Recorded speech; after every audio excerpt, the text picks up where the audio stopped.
Hi, welcome to the CurbVulture Vintage Resellers podcast.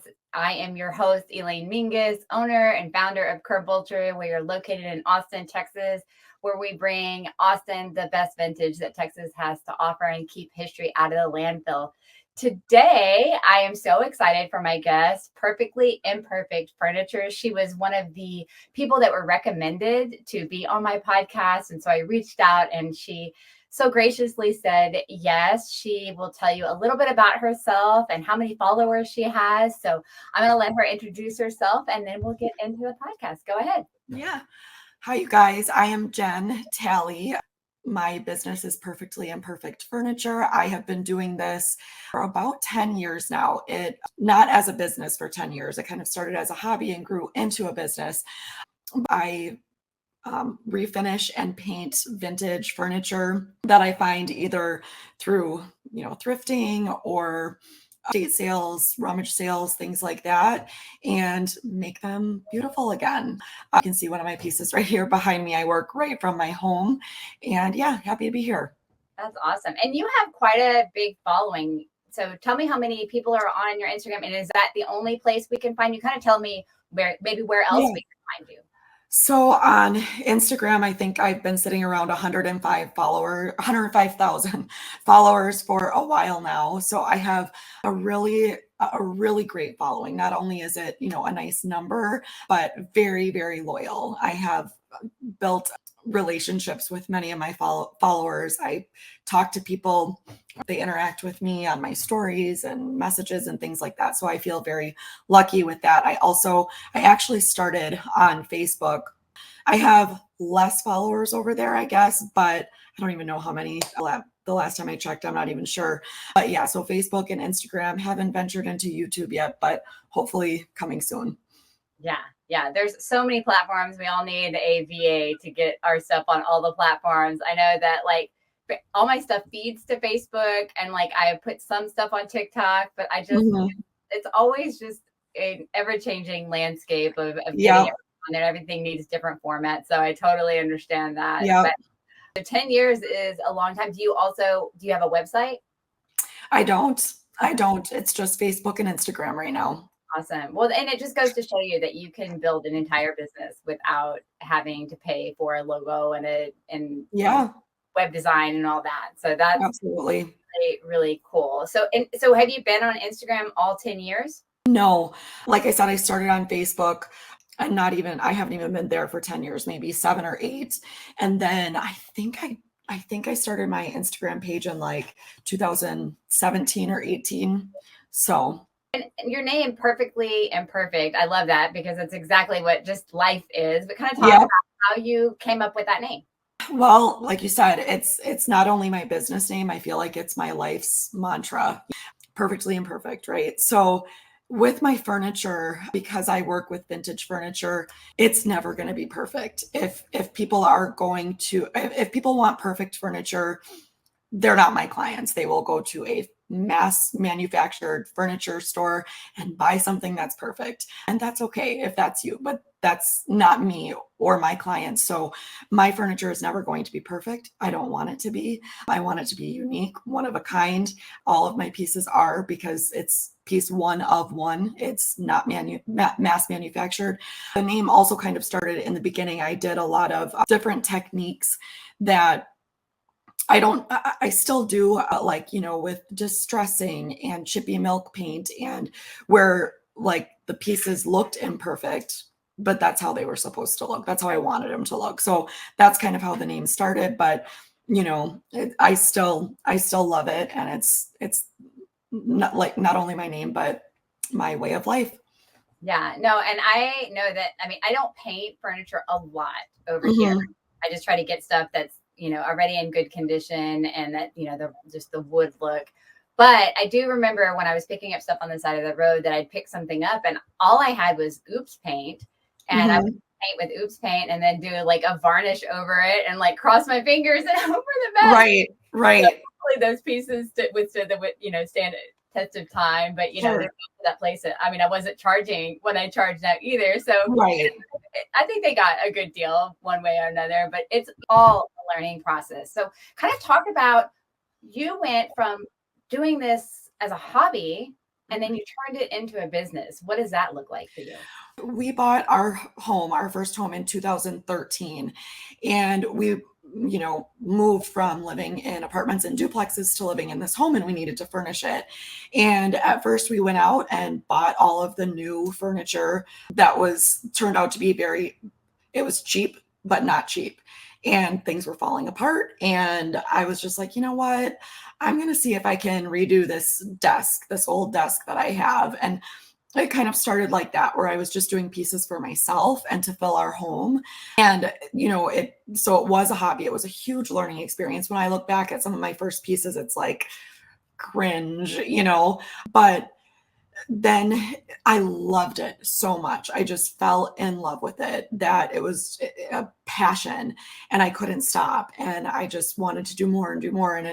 And my family and friends just encouraged me, like, you should put this out there. You should put this on Facebook or, whatever. And I did. And being that it was so long ago, this whole, furniture flipping business it wasn't what it is now. Right. So I was like one of the only people in my area doing it. So it just like took off organically. I didn't really do anything special other than just putting my work out there, and it just grew.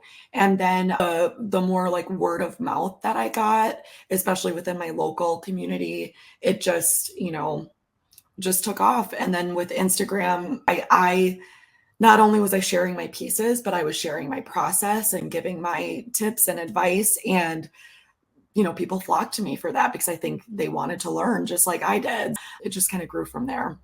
Yeah. And I think people they like the idea of doing something with their hands, restoring Yep. something themselves. And they like seeing that, just somebody is just doing it regular. And what were some of the challenges that you faced doing furniture that was not perfect, that was old? So maybe talk about your process a little bit.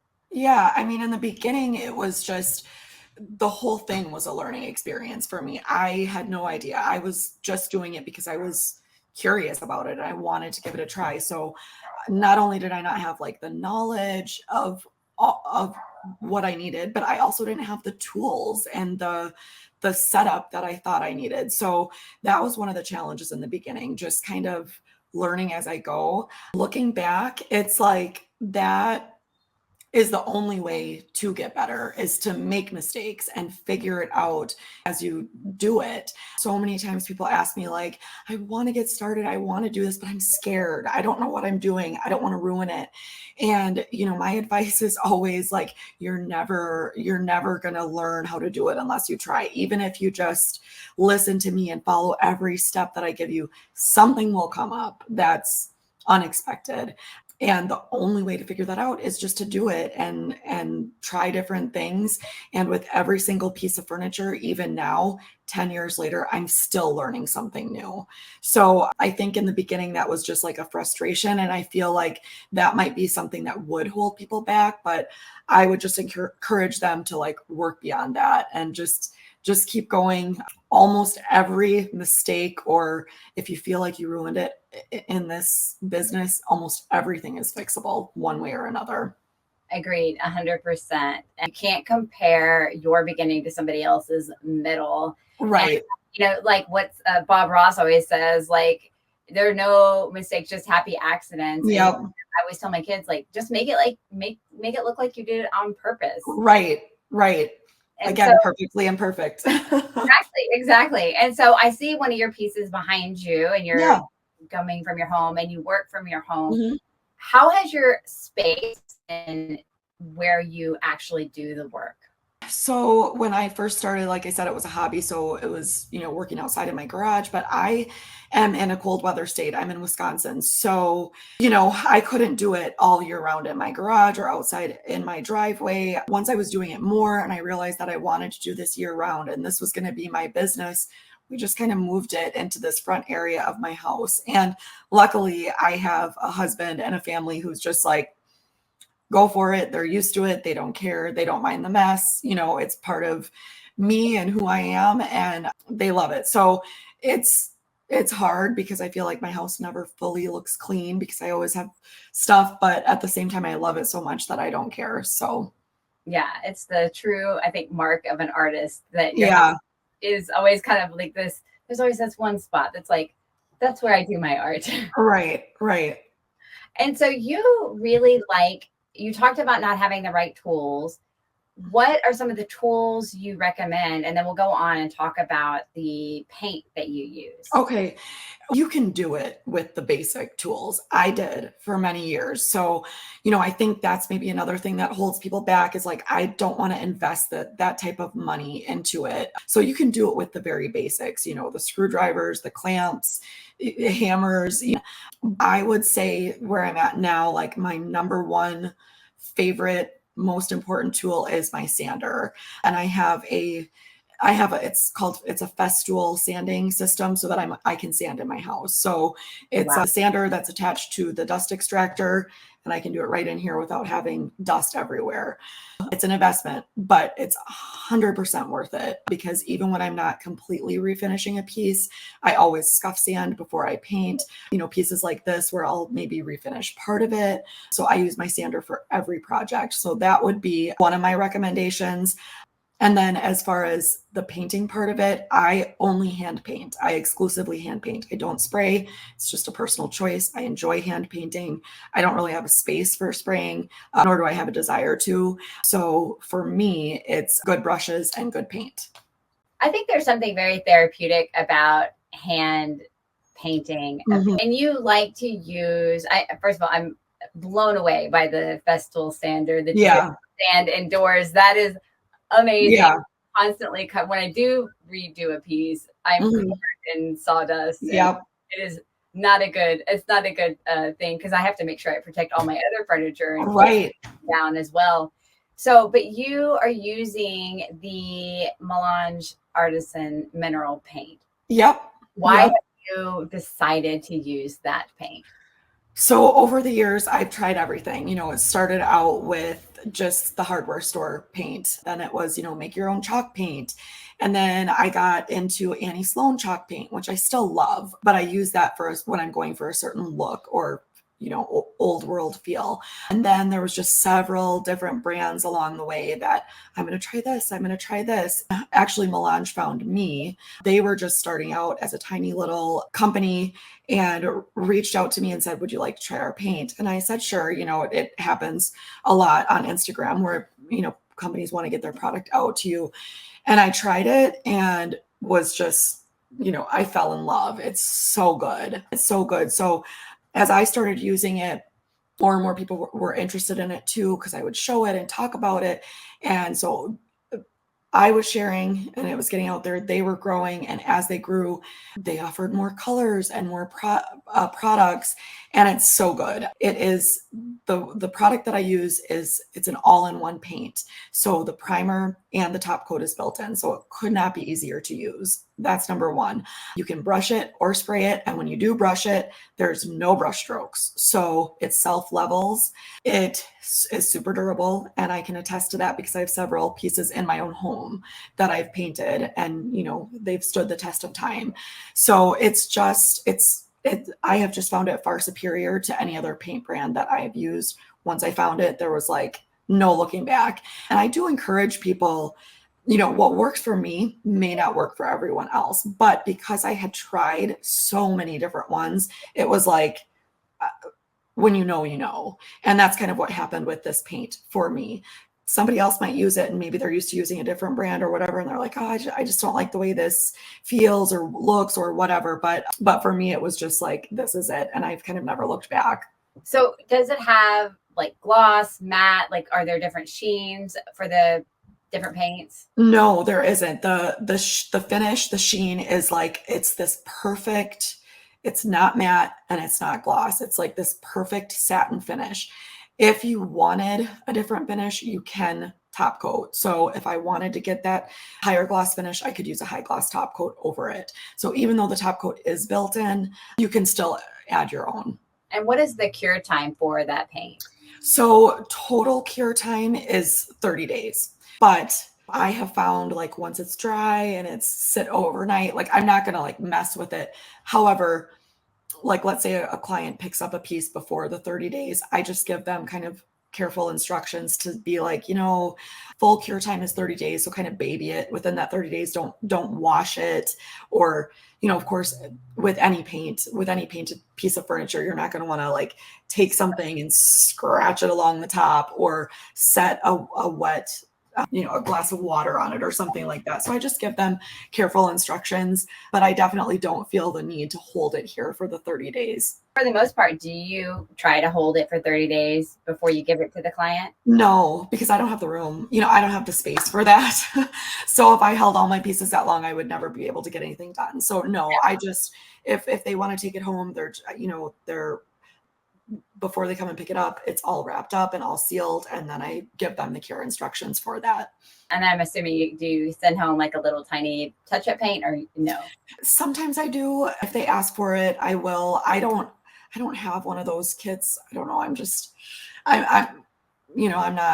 I'm not perfect in that way. I know some people. No, I probably either, because you're like it is what it is, and if yeah.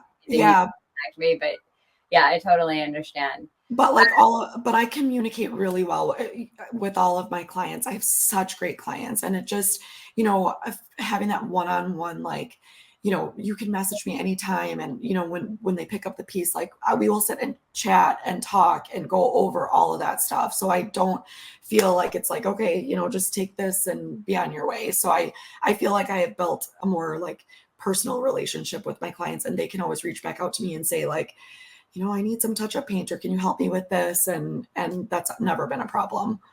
Right. Now, so how many pieces do you take on at a time? And are you taking on, are these commissioned pieces, or do you just do it and then they buy it from you? I do both. So I would say it's about 50-50, where I have pieces of my own that I source myself and I do what I want with them. And then the other 50% are people contacting me and asking me like, this is a client piece. So she found this. She wanted me to refinish it for her. So, she picks the color, how she wants it done. And that's a commission piece. But I would say it's about 50-50. And so when you're doing like the contract for that, like what, is there like a clause in there that says if you're not happy, you chose the color, you don't like it? Like, is there something in your contract that says, that's not included, not my fault? Like, or have you had any issue that you would even need to do that? Yeah, personally, again, lucky, knock on wood, I have the most amazing clients. And because of the relationship that I build with them, I've never had an issue with that. In hindsight, would I have like maybe made up a contract or something? Yes. I mean, that would be my advice to someone new to this. I didn't start on taking client work until I was several years into this and had already, kind of built this community. So I haven't felt the need for that. And just because of the communication that I have with my clients, like before, during, after the process, I've never had an issue. But definitely would not be a bad idea, especially for someone just starting out. Okay. How many pieces are you doing at any one given time? It varies, especially depending on how I'm feeling. Sometimes I do like 10 to 12 pieces a month, and then some months I'm doing 2 or 3. So it kind of depends on how I'm feeling, what else I have going on in my life. So it just depends. Like right now, I'm kind of dealing with some elbow and shoulder tendonitis, so I'm trying to slow down a little bit. But that's also the beauty of this job, is the flexibility. I'll do what I can when I can. Yeah. And so what is your favorite piece that you like to do? Do you stick to dressers mostly, or do you have is it kind of all over the place? My all-time favorite type of furniture are buffets. Just like, this is a buffet. I don't know if you can see the whole thing, but I love a buffet. And I tell people I have 2 or 3 in my own home, and I feel like everybody needs one in their home. They are functional and beautiful. So there's so much storage, and, with kids and school paperwork and stuff like that, I feel like it's just, traditionally, I feel like they were used for, dishes and silverware, and they were so formal. And now I just feel like it's just, I can put anything in there, the kids' school paperwork or just junk, and hide the mess, but they're also so fun to like decorate with. So, it's Christmas time and you kind of decorate it for the holidays, or, summer comes and you put flowers on there. It's just, they're my favorite type of furniture to work on and to have. Yeah, no, I think that that's the best thing that sells, is anything that you can hide your junk in and Yep. life look like Pinterest. That's, I think, what Yep. we all want. So you spoke a little bit about Christmas. Do you do like Christmas or themed content like that on your Instagram? Sometimes I do. Especially like with the paint that I use, Melange, there's over 100 colors. So it's always fun when it comes to like holiday times to like last year they had two limited edition colors come out. One was it was called Velvet Ribbon, this kind of like really beautiful muted like reddish mauve. And then the other one, Evergreen Noir. So it was this deep, rich, dark green. So, of course I wanted to showcase those colors around Christmas time. So I did two pieces of furniture in those colors. And then of course, with my staging, once we get to the holidays, like in the around Christmas time, I might try to add in some Christmas or holiday decor to stage with, or like in the fall, use fall things. So I do things like that. That's really good. I've actually never thought about doing like my staging theme. That's probably a good idea, but that's a really good selling point there. Yeah. I should think about that. Yeah. And so what you talked about, the colors, green, and I personally have found that, maybe not the red you're talking about, but like any kind of real red, like it's sell. Have you noticed certain colors sell better than others, and what colors sell the best and which colors maybe take a little longer to flip? Yeah, I mean, of course, I feel like the safe colors are always going to be your neutrals, just because they're going to go in anybody's home.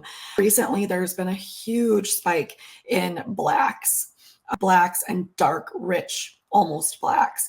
When I first started, it was white, white, white, white. Everything was white. And I remember this one time I had this big hutch. This was towards the beginning, and I was like, I kind of want to paint it black. And I remember someone saying to me, like, really? Like, who wants a big piece of black furniture in their house? Like, she was shocked. And I was like, oh my gosh, maybe that's not a good idea. And now I look at it and it's like everybody wants black. So definitely the blacks are hot sellers. Melange has several different blacks, which is so cool because just a slight little undertone difference. They have one that has a little bit of blue. They have one that has more of like an aubergine. They have some really, really, really deep navy blues that almost look black. And then there's one called Antique Black, which is like a muted off black kind of charcoal gray. So those colors always are hot sellers for me. They're also highly requested for custom pieces. Green is my favorite color. So I do a lot of green, but I also find that it sells because things like this, even though someone might, when they think of a neutral, they think white, black, gray, taupe, off-white, but something like this can be very neutral. The softer shades of green, sage greens, things like that. So, and then of course the bolds. So I shouldn't say everybody, many people are scared to go bold. And I totally get it. I was too in the beginning, but I honestly have not found that they sell that much slower than my other pieces. In my opinion, in my experience, all of the pieces will find a home eventually. They'll find the one right home. And I mean, some may take longer than others, but if you have the space to keep it, and you don't like need that sale right now, I would say hang on. It will find the right home. I recently did a large bookcase, and it had this Scandinavian feel to it. It was a unique piece, and I was like, this just needs a unique color. And I chose a color called, why can't I think of it? It'll come to me. It's a mustard yellow. And I knew, I was like, this piece needs to be in this color. Like, I knew it, but I also knew like this isn't going to be for everybody, and that's okay. And that piece, Sweet Hazel, that's the name of it, Sweet Hazel. And it sold within a week. So, I wouldn't like discourage people from doing the bold colors because every piece will find the one right home. Right. I totally agree. And then it, has there been a piece that you've ever like been like, okay, we just need to scratch this, Yeah. sand it Yep. down, recolor it? Yeah, there's been, I probably, I mean, not often to be honest with you, because I will give it time. I'm not one to like, oh, it hasn't sold in a month, repaint it. I will give it time. But I would say over the last 10 years, there's probably been, maybe 10 pieces that I've repainted. And I mean, that is the beauty of paint though, too, because it's like, if you don't like it, if it doesn't sell, repaint it. So I definitely have, but I wouldn't say that it's just like, it's not just like just my red pieces or just my purple pieces. There's not like a certain color that's just like, this is a no. It's just maybe it wasn't right on that piece. So, it's that it's not something I worry about too much. Yeah. Well, and I also think there's so much, you have to think about the ROI at that point. Like, is it better just to lower the price and move it? Because there's also like a place where it's like, it feels to have to like repaint something. Like, Yes. I'm done with that piece. I'm moving Yes. forward. That's behind me. I'm moving forward. So Yeah. just the price is sometimes better. So talk about how you source the pieces. Mhm. What are you looking for when you do your furniture thrift Thursdays? Yeah. So I find my pieces at thrift stores, on Facebook Marketplace, rummage sales, estate sales, all over the place. But ultimately, in the beginning, I would take anything. If it was just a, piece of crap furniture, I didn't care. It was free. I'll take it. I'll make it pretty.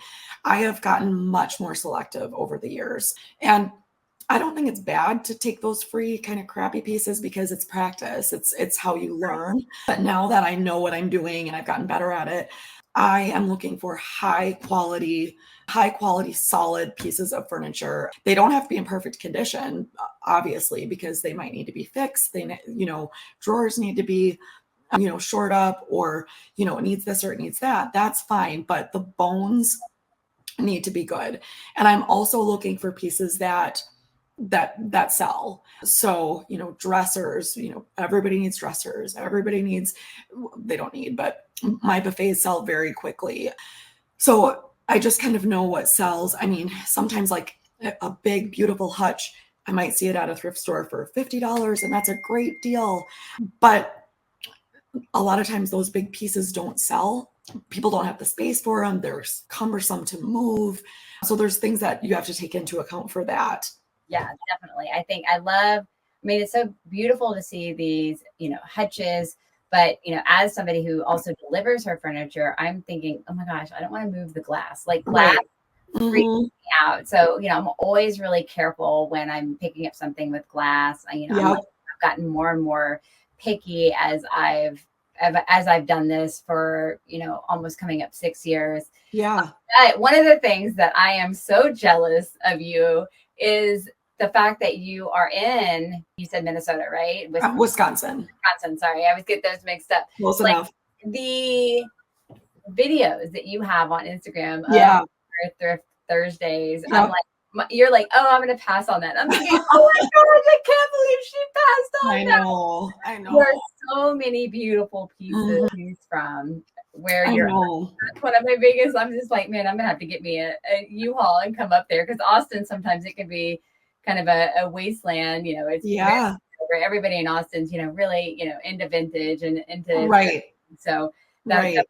is something I'm jealous of. Yep. People that's like it's so interesting to see, because when I share those videos, I get the comments of, people who are like, yeah, I would have passed too. That's too expensive for me. And then I get more comments like yours, like, are you kidding me? That would have been $300 at my thrift store. So it's so interesting to see the dynamic of the differences in prices just based on, your location in the country.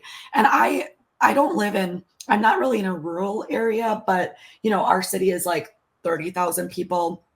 So we're not huge either, but just, I don't know, just in this little pocket of the state, it's great deals, Well, it's, and I think that there is something to be said for the way that America was colonized.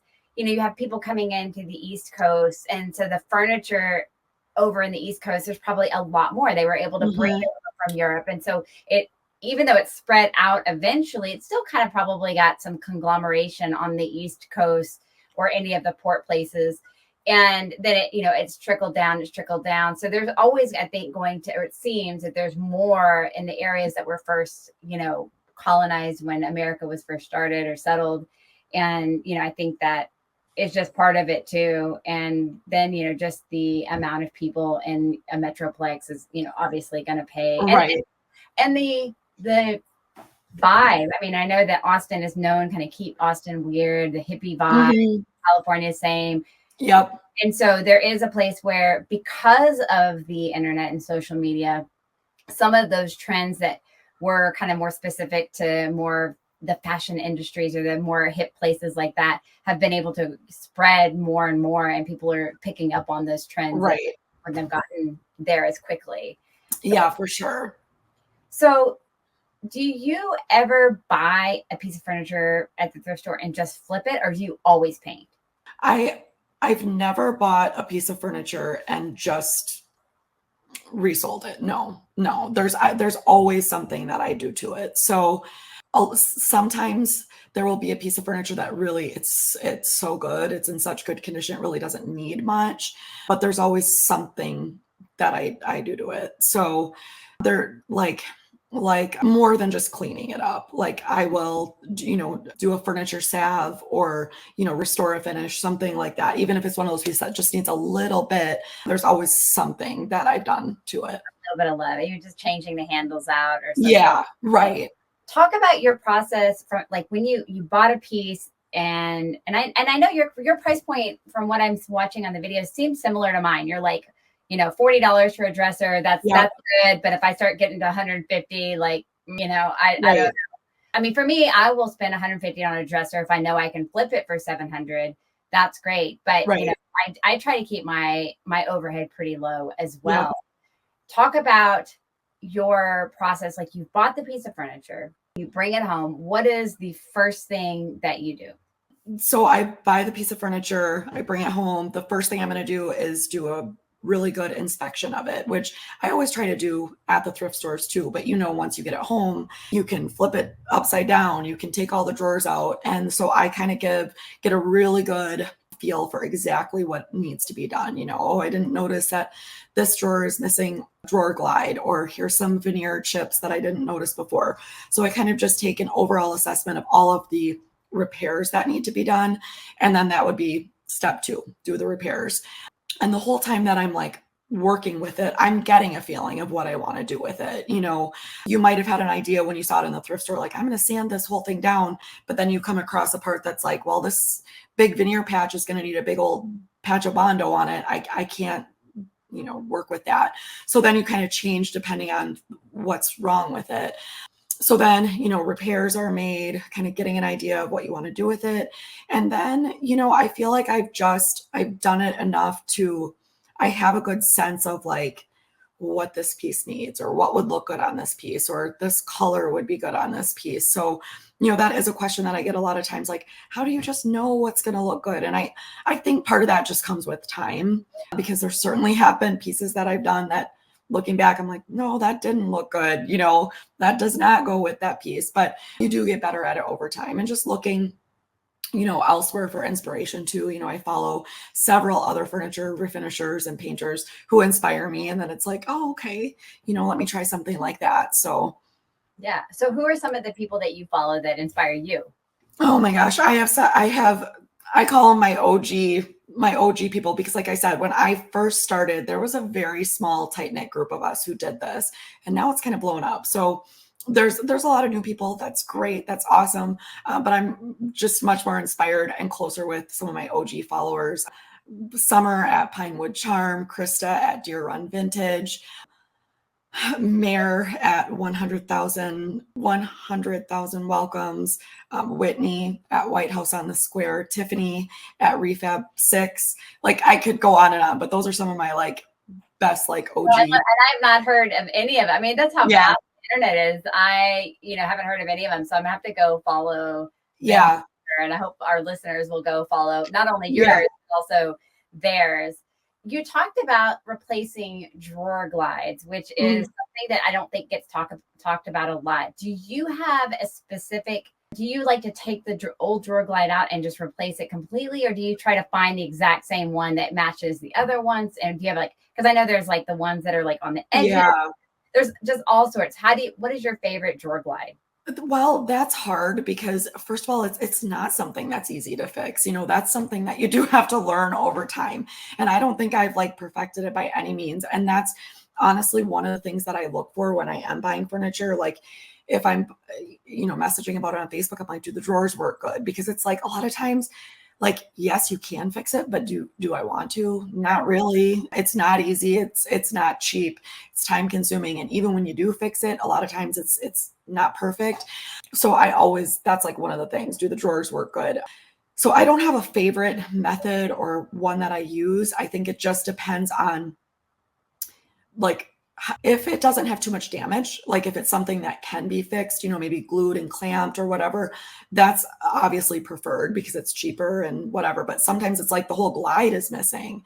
So Right. then you have to search and find one that's going to be the right size. I know people that make them, that cut them, and like that's not me. I can't do the power tools, and the math. I'd rather just find the right size and buy it. So Yeah. And so where do you do a lot of your shopping? Do you go to the Lowe's Hardware or Amazon or just kind of a little bit of everything? yeah, a little bit of everything. Amazon has gotten so much better though, and it's just so easy. I have right in town, I have Lowe's, I don't have Home Depot here in my city, but I have Menards, which is like a local, that's more of a Midwest thing. So Lowe's and Menards, but I buy on Amazon when I can because it's just so Up to convenient. your door, straight to your door. You don't have to leave the house. Yes, yes, so convenient. My favorite. So you talked also about using Restore Finish. Can you talk about some of the other products that you use? What do you clean with? What's your favorite stain, or if you use stain? Like I said before, the Melange is the company that I work with. So not only do I use their paint, but I use almost all of their products because they're just so good. So they have a cleaner that I use that's called Anvil, and it's a cleaner and degreaser in one, and it's a no rinse formula. So what's nice about that is if you're using, like, let's say Dawn dish soap and water, which is perfectly fine, you're always going to want to make sure that you have to come back and rinse off all of that soapy residue with just plain clear water. Otherwise, you're going to have adherence issues with your paint. So what's nice about the cleaner that I use is just like a one-step thing. And then Melange also carries powered products. So that's like Restore Finish. I love I can't think of the name of it. It's a beeswax. Yeah, Howard's feed and wax. Yeah, I think it's feed and wax. Yeah. So I love that. That always just, revives old wood, kind of gives it that moisture that it needs. The inside of drawers, love it. Stains, I honestly don't have like a favorite brand of stain. I use Varathane and I use Minwax the most, and just because there's so many, there's so many different color options. So I've never really had a problem with like, oh, I hate this brand of stain. To me, stains are pretty even across the board. Top coats, on the other hand, are like, that's why I love working with the Melange One line, is that the top coat is built in, because top coating paint isn't always easy. Your paint looks great, then you add your top coat and it's all streaky. So it does kind of matter what top coat you use. I love General Finishes top coats, and Melange does have one called Armadillo that I love it over wood. I don't really use it over the paint because it's not necessary, but I do love their top coat over wood. Yeah, yeah. And it's interesting. I've had one issue that I remember specifically with the top coat is I believe it was too hot outside. You really have to pay attention to those numbers if it's too cold or too hot, because I put the top coat on this black piece. It was an IKEA dresser, like a wood, raw wood. And it like started getting cloudy, like this white cloud. And it's because the underneath was not dried and the top was drying too fast. Yep. You really want to pay attention to those, when you're using like even a spray can, you have to use it in a certain degree. So have you had any things that like that happen to you? Yeah, for sure. And that's where it does get tricky, when you are working outside, or if it, like here, when it's too cold, I definitely had problems with that. And I was like, what the paint isn't working the way it's supposed to. Well, you really do have to pay attention to those, especially like temperature and humidity related things like that. Yeah, for sure. So what is the future of Perfectly Imperfect? Do you see yourself doing the same thing in 15, 5, 10, 15 years? I hope so. I hope so. I love it so much. I mean, it's something that just came very like unexpectedly and organically into my life, and I love it. So I have a business degree. I went to college. My background is in human resources, and I did that for several years. And my husband works in healthcare. Once we had our kids, they're very close in age. They're only 13 months apart, a daughter and a son who are now 17 and 18 years old. But, when they were little, it was basically impossible for me not to be a stay-at-home mom. My husband with his job, it wasn't one of those things where you could call him and, you got to go pick up the kids. He can't, he literally cannot. So I loved being a stay-at-home mom, and I feel so lucky and blessed to have, done that. I wouldn't have it any other way. But once they got bigger and they were in school full time, this like happened at the same time. And it was perfect because I needed something for me, but I also still needed to be available for my kids when they needed me. And so it has been such a blessing in my life because I love it so much. You know, I can still be there for my family, make a little bit of money doing it. And I love it. And even now that they're older and, don't need me as much anymore, I still want to do it. There's nothing in me that wants to stop. The only thing kind of holding me back a little bit, like I said, is the physical aspect of it. It's hard work. It's hard work. It's a lot of repetitive motions when you're sanding a lot, when you're painting a lot. So you do have to take care of your body and listen to your body. And, I just turned 47. So it's, things aren't always the same as they used to be. So I feel like that's the only thing that's making me slow down a little bit. But as far as like loving to do it and want to continue to do it, absolutely. And I might be a little different than some of the newer people starting out with this, where I'm not looking to like take off and make this huge thing. I just have a passion for it. I love pretty furniture. I love painted furniture, and I love sharing, and helping other people. So that's I just want to continue on this way. Yeah, I think that's so beautiful. And I do agree with you. I think furniture flipping for moms, especially, is such a beautiful thing that we can do because it does keep us home. It does Mhm. income. It gives us something that we can feel very proud of doing. It gives us skills. And, I've done a course where I teach people how to, pick up furniture on the side of the road and just make Yeah. a living, because there's so many of us that are, barely making it. We're trying to want to do the extra stuff, even like, afford a ticket to go to Schlitterbahn with the kids or whatever you do. Right. And, I think it's a great way to just make some side income. And everybody always needs furniture. Like it's Right. the demand is built in. And then with Facebook Marketplace and Venmo Right. and all the online stuff, it's a perfect way for people to make extra money on this Yeah. side. And I totally identify. I'm 44 this next week. And, taking care of your body, making sure you're drinking enough water, which is because we know all our thrifty people, we love drinking our coffee, but we have to drink water, take your multivitamins. I still am a huge fan of just taking those prenatal vitamins or those like over 40 vitamins, because your body does need that. And then listening to your body or having a chiropractor and doing your actually, like all those things. I've gone to Hotworks now, and because I realized I was throwing my back out on a regular basis because my core was not strong because we were picking up all these big pieces of furniture. Right. I agree with you. Just taking care of your body when you're young, so that when you're older, it's pretty kind of on that path. So, do you have a specific piece of furniture that you remember that really stands out to you? I mean, I have a few. There's a lot. It's like I love them all, So it's not like one that's like this blaring obvious one. I have like in my house, like I said, I have several pieces of my own. Like that's how we furnish our home. I do have one piece. I've shared this in my Instagram stories many times.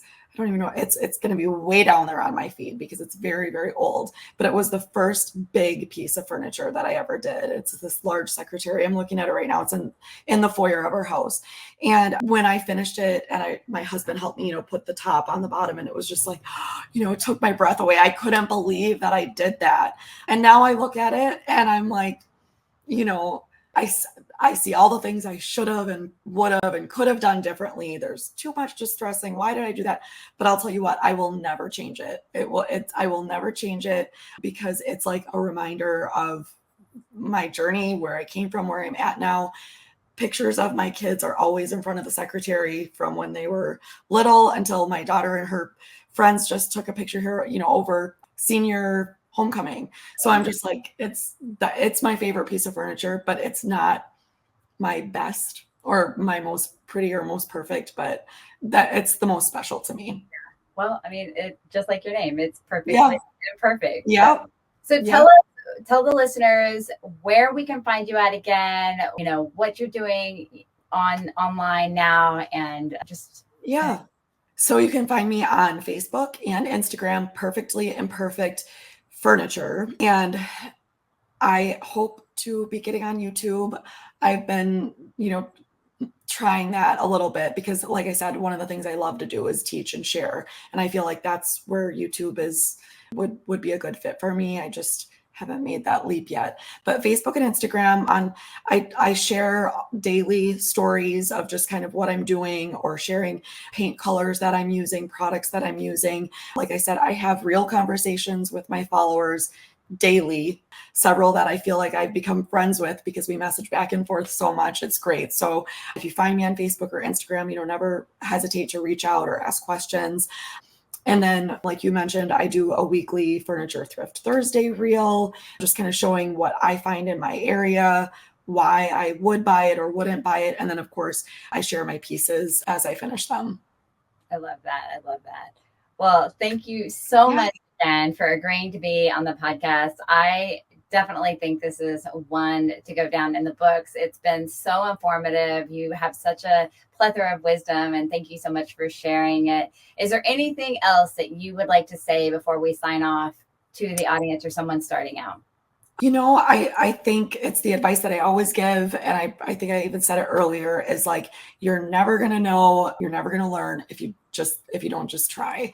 And I know it can be scary, but I promise you, like, you're not going to ruin it. And also remember, it's just furniture. We're not talking life or death here. So don't let it be something that scares you to the point that you're just, you won't even try it. Almost all mistakes can be fixed. If you hate the color, it can be repainted. I always tell people, start out with something small. Don't use your grandma's heirloom piece to be your first piece that you're going to try. Go to the thrift store, find something on the curb that's either free or very cheap, and practice, and go from there. Yeah. And then you also have a coupon code for Melange Paints. Is that correct? I do. So with my code is Jen 10% off site-wide Melange orders. Like I said, it's not just paint. They carry very great brands, Howard products, Surf Prep products. I can't think of some of the I can't even think of the other ones off the top of my head, but their paint line is incredible. It's the most extensive color palette of any furniture paint brand out there by far. So many colors to choose from, easy to use, and it's my favorite. So yeah, my code for them is Jen 10% off.